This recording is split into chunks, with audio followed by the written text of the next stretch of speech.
நண்பு சகோதர சகோதரி, நான் தேவனுடைய வார்த்தையை கொடுக்க கர்த்தர் எனக்கு கொடுத்த பெரிய கிருபைக்காக தேவனை ஸ்தோத்திரிக்கிறேன். இதனாலேயும் ஏசாயா 26ஆம் அதிகாரம் 3ஆம் வசனத்தில் போட்டிருக்கு, உம்மை உறுதியாய் பற்றி கொண்ட மனதுடையவன் உண்மையே நம்பியிருக்கிறபடியால் நீர் அவனை பூரண சமாதானத்துடன் காத்துக்கொள்வீர் அப்படின்னு சொல்லி வசனம் இருக்குது.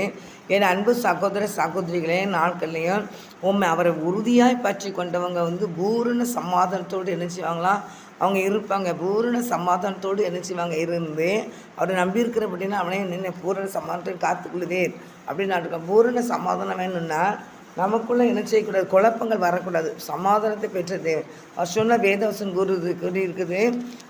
யோவான் 14ஆம் அதிகாரம் நினைக்கிறேன் 27 ஆசனத்தில், சமாதானத்தை நான் உங்களுக்கு வைத்து போயிருக்கிறேன் என்னுடைய சமாதானத்தை அல்ல, உலகம் கொடுக்குற சமாதானம் இல்லை, என்னுடைய சமாதானத்தை நான் வைத்து போகிறேன்னு ஆண்டு சொல்லியிருப்பார். அதனால் தேவனுடைய பிள்ளைகளாகி நீங்கள் ஆண்டுடைய சமாதானத்தை என்ன செய்யணும், பெற்றுக்கொண்டு நீங்கள் என்ன செய்யணும்னா நீங்கள் சமாதானமாக இருக்குமே தவிர கர்த்தருடைய பிள்ளைகள் எக்காரணம் கூட என்ன செய்யக்கூடாது, குழம்பக்கூடாது. உண்மை உறுதியாய் பற்றி கொண்ட ஜனம் உண்மையே நம்பி இருக்கிறபடி நான் பூரண சமாதானத்தை காத்துக்கொள்வேன் வசனேன். அவரையே நம்பி எந்த ஒரு காரியமானாலும் ஏசப்பாட்டையே நீங்கள் பேசணும். அப்போ தான் அவர் நம்மளுக்கு பூரண சமாதானத்தை தருவார். ஏன்னு கேட்டிங்கன்னா, நம்மளுக்கு இந்த சமாதானத்தை குலைக்கிறது யாருன்னா பிசாசு, சமாதானத்தை கொடுக்கறது யாருன்னா ஏசப்பா.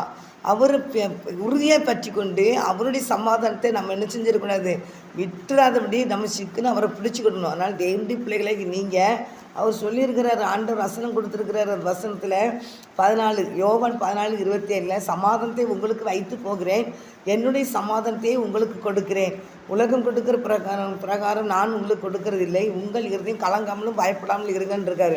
அப்போ நம்ம இறுதியும் கலங்கவே வேண்டாம், பயப்படவே வேண்டாம். நம்ம ஏன் கஷ்டப்படணும் அதெல்லாம் நினச்சி நீங்கள் ஏன் கஷ்டப்படுறீங்க, நீங்கள் கலங்காதீங்க, வேதனைப்படாதீங்க, குழம்பாதீங்க, ஆண்டு சமுத்திரங்க அவரை உறுதியை பிடிச்சிக்கோங்க. அவர் எல்லாத்தையும் பார்த்து கொள்வார்.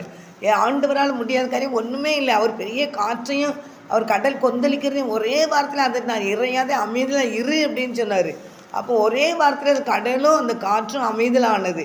அப்போது நெஞ்சில் கட்டுடி பிள்ளைகளை நீங்கள் உங்கள் குடும்பத்துலேயோ நீங்கள் இருக்கிற இடத்துலையோ வேலை செய்கிற இடத்துலையோ திருச்சபைகளையோ காணப்படுற எல்லா பிரச்சனைகளையும் ஆண்டுடைய சமூகத்தில் வச்சு நீங்கள் ஜெபம் பண்ணுங்க. ஆண்டுடைய சமூகத்தில் வச்சு ஜெபிக்கும் போது கர்த்தர் பெரிய மாற்றத்தை உண்டு பண்ணுவார். அவருடைய அனுமதி இல்லாமல் எந்த காரியமும் எந்த குடும்பத்தையும் நடக்காது. அதனால் என் அன்பு சகோதர சகோதரிகளே, நீங்கள் எதையும் நினச்சி மனசு கஷ்டப்படுறீங்க, குடும்பத்தில் பிரச்சனையாக போராட்டங்களா, ஏசப்பா சமூகத்திலே நீங்கள் வைங்க, ஆண்டவர் சமூகத்திலே வச்சு நீங்கள் நல்லா ஜெபம் பண்ணுங்க. ஆண்டவர் எல்லாத்தையும் கர்த்தர் மாற்றி அமைக்கிற கர்த்தர் தான் நம்ம ஆண்டவர். அதனால் அவரிடத்துல எல்லா காரியத்தையும் சொல்லுங்கள், ஆண்டவர் அதில் உங்களுக்கு ஜெயம் தருவார். ஆமென்.